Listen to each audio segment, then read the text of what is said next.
कभी कभी हम एक्सेल पे जब काम करते हैं तो एक्सेल में हमें इस तरह का कोई डेटा मिल जाता है और इस डेटा पर हमें डेटा को फिल्टर करना होता है, तो हम इस तरह की फिल्टर्स लगाते हैं। तो अलग अलग तरह से कैसे फिल्टर लगाते हैं वो आप आज सीखने वाले हैं। जनरली हम फिल्टर कैसे लगाते हैं और एडवांस लेवल से हम फिल्टर्स कैसे लगा सकते हैं वो भी हम आज सीखने वाले हैं। तो सबसे पहले हम जनरल जो फिल्टर्स लगाते हैं वो सीखने वाले हैं। तो हम क्या करते हैं कि कहीं भी अपने डेटा पर क्लिक करते हैं और उसके बाद में कीबोर्ड से कंट्रोल शिफ्ट प्लस एल दबाते हैं तो हमारा फिल्टर्स लग जाता है। तो इसके बाद हम जिस डेटा को फिल्टर करना है उसके जिसके हिसाब से तो उसको अपने सेलेक्ट करते हैं। जैसे हमारे पास यहाँ रीजन दे रखा है, स्टेट दे रखा है, मतलब मुझे स्टेट वाइज या रीजन वाइज कोई डेटा को फिल्टर करना है तो सबसे पहले हम उसको सेलेक्ट क्या है उसको अनसेलेक्ट करते हैं। उसके बाद में जिस स्टेट का मुझे डेटा देखना है उसको सेलेक्ट करते हैं और ओके पर क्लिक करते हैं तो हमारे पास उस स्टेट का डेटा फिल्टर होकर आ जाता है। इस तरह से अगर हमने को दूसरे किसी स्टेट का डेटा देखना है तो सबसे पहले उसको अनचेक करते हैं और जैसे मान लो पंजाब का देखना है अभी तो पंजाब को सेलेक्ट करेंगे तो पंजाब का डेटा आ जाएगा। तो अलग अलग जैसे स्टेट वाइज या रीजन वाइज मुझे डेटा देखना तो अलग अलग तरह से मुझे पहले उस फिल्टर को लगाते हैं और फिर उसको रिमूव करते हैं। ये प्रोसेस थोड़ा सा लेंथी होता है। तो आज मैं आपको एडवांस लेवल का फिल्टर बता रहा हूँ स्लाइसर की मदद से हम किस तरह से डेटा को फिल्टर कर सकते हैं। तो सबसे पहले हम इस फिल्टर को रिमूव कर लेते हैं। तो हम इसको सेलेक्ट करेंगे, ओके पर क्लिक करेंगे तो हमारे पास फिल्टर रिमूव हो जाएगा और कंट्रोल शिफ्ट और एल दबाकर हम दोबारा से फिल्टर को रिमूव कर देते हैं। नॉर्मल हमारा जैसे पहले डेटा था वैसा मैंने कर दिया है। अब हम सबसे पहले क्या करेंगे, अपना कर्सर जिस डेटा पर होना चाहिए उसके बाद में कीबोर्ड से कंट्रोल दबाना है, पूरा डेटा सेलेक्ट हो जाएगा। उसके बाद में आपको कंट्रोल टी दबाना है, आपके पास क्रिएट टेबल विंडो ओपन हो जाएगी और आपको ओके कर देना है। ओके करते ही आपका डेटा एक टेबल फॉर्मेट में बदल जाएगा। अब इसमें अलग तरह की स्टाइल्स लगाकर आप टेबल को फॉर्मेट कर सकते हैं। बहुत सारी स्टाइल्स हैं, जिस तरह का स्टाइल्स आपको चाहिए उस तरह का स्टाइल्स आप रख सकते हैं। नॉर्मली आप कोई भी स्टाइल्स लगा सकते हैं और बढ़िया से आप टेबल को क्रिएट कर सकते हैं। मान लो मैंने ये टेबल का स्टाइल्स लगा लिया। अब इसके बाद हमारा काम क्या होगा कि हमें इसके अंदर फिल्टर कैसे लगाना है वो है हमारा मेन। तो सबसे पहले हम फिल्टर लगाने के लिए अपने कर्सर को इस पे कहीं भी डेटा पर रख देंगे और उसके बाद में इंसर्ट में जाएंगे और हम इसमें फिल्टर्स ग्रुप के अंदर स्लाइसर पर क्लिक करेंगे तो हमारे पास इंसर्ट स्लाइसर विंडो ओपन हो जाएगी। तो हमारे पास ऑप्शन आता है कि हमें इसको डेटा को फिल्टर किस हिसाब से करना है। तो जिस हिसाब से हम डेटा को फिल्टर करना चाहते हैं उसको हम सेलेक्ट कर लेंगे। हम रीजन वाइज कर सकते हैं, स्टेट वाइज कर सकते हैं, category wise, product wise, region wise, अलग अलग तरह के हमारे पास ऑप्शन है ना। तो हम जिस हिसाब से इस डेटा को फिल्टर करना चाहिए कर सकते हैं। तो यहाँ मैं रीजन वाइज डेटा को फिल्टर करना चाहूँगा तो रीजन यहाँ सेलेक्ट करूंगा और ओके पर क्लिक करूंगा। ओके पर क्लिक करते ही हमारे पास इस तरह से स्लाइसर की विंडो ओपन हो जाएगी। हम देखेंगे हमारे पास स्लाइसर विंडो आ जाएगी। यहाँ हमारे पास स्लाइसर विंडो आ गई है।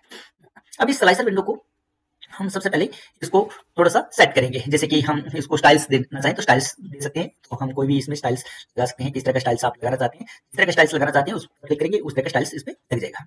इसके बाद आप इसको क्या करेंगे, आप इसको कॉलम वाइज इसको चेंज कर सकते हैं। किस तरह से चेंज करना है आपको मैं बताता हूँ। सबसे पहले आपको जैसे ही आप स्लाइसर ऐड करेंगे आपके पास ऑप्शन का एक मेन्यू आ जाएगा और इस मेन्यू टैब पर जैसे क्लिक करेंगे तो उसमें बटन्स का एक दिया होगा। इसमें हमारे पास कॉलम है और कॉलम बाय डिफॉल्ट हमारे पास 1 मिलता है। अब मुझे इसको कॉलम को चेंज करना है। मान लो मुझे इसको जैसे हमारे पास स्लाइसर विंडो के अंदर 5 ऑप्शन है तो 5 कॉलम में चेंज कर देता हूँ। तो मैं जैसे जैसे इस पे क्लिक करता जाऊंगा तो इसमें टेबल के अंदर यहाँ कॉलम इंक्रीज होते जाएंगे। तो हमारे पास स्लाइसर विंडो के हम देख रहे हैं कि ये हमारे पास इस तरह से कॉलम जो एक था 5 कॉलम में बदल गया है। तो इस तरह से हमने इसको चेंज कर दिया है। अब इसके अंदर हम इस विंडोज को सेट कर लेते हैं आराम से। उसके बाद हम जाएंगे हमारे हेडिंग रो है उनको दो सेलेक्ट करेंगे और उसके बाद में हम राइट क्लिक करके इंसर्ट रो पर क्लिक करेंगे तो हमें 2 ब्लैंक रो मिल जाएंगे। और इसके बाद हम इस डेटा को जो ब्लैंक रो इंसर्ट कर रहे हैं उनको हम सेलेक्ट करेंगे और इसके बाद उसको अलाइनमेंट ग्रुप के अंदर मर्ज अक्रॉस पर क्लिक करेंगे तो ये हमारे पास मर्ज अक्रॉस हो जाएगा, यानी कि मर्ज हो जाएगी ये विंडोज हमारी, ये सारी की सारी हमारी मर्ज हो गए। अब इसके बाद ये जो एड्रेस हमारी फिल्टर्स विंडो है उसको हम उठा के लगा देंगे स्लाइसर विंडो को और आप इसको थोड़ा सा और कर सकते हैं और इसको इस तरह से यहाँ सेट कर सकते हैं। इस हिसाब से सेट करना चाहिए आप आसानी से, इस हिसाब से जैसे भी आपको अच्छा लगे उस हिसाब से आप इसको सेट करा सकते हैं। तो मैं इसको इस तरह से सेट करता हूँ, मैंने सेट कर लिया। अब देखिए जिस भी रीजन पे मैं क्लिक करूंगा उसका डेटा फिल्टर होकर मेरे पास आ जाएगा। जैसे मान लो मुझे ईस्ट का डेटा चाहिए तो ईस्ट पे क्लिक करते ईस्ट का डेटा मेरे पास फिल्टर होकर आ गया है। ये सारा का सारा डेटा मेरा ईस्ट का है, आप देखते हैं ये सारा का सारा है। अगर मैं इसमें नॉर्थ सेलेक्ट करूंगा तो ये मेरे पास सारा का सारा डेटा नॉर्थ का आ जाएगा। जिस पे भी मैं क्लिक करूंगा वेस्ट पे क्लिक करूंगा तो ये मेरे सारा का सारा डेटा वेस्ट का आ जाएगा।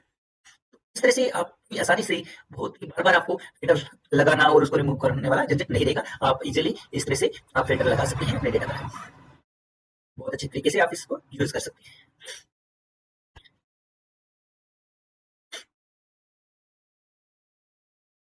क्लियर करना है तो यहाँ पे क्लिक करके आप क्लियर फिल्टर क्लिक करके सारे सारे जो फिल्टर्स लगा रखे क्लियर भी कर सकते हैं। क्लियर फिल्टर का यहाँ बटन होता है। तो जिस तरह से आप डेटा को फिल्टर करना चाहिए उस बस उस बटन पे क्लिक करना है, आपका डेटा फिल्टर हो जाएगा। क्लियर फिल्टर पर क्लिक करेंगे तो आपका डेटा का जो फिल्टर लगा हुआ है वो रिमूव भी हो जाएगा। आई होप कि ये ट्रिक आपको अच्छी लगी होगी। अगर आपको ये ट्रिक हमारी अच्छी लगी है तो इस वीडियो को लाइक करें और चैनल को सब्सक्राइब करें। धन्यवाद।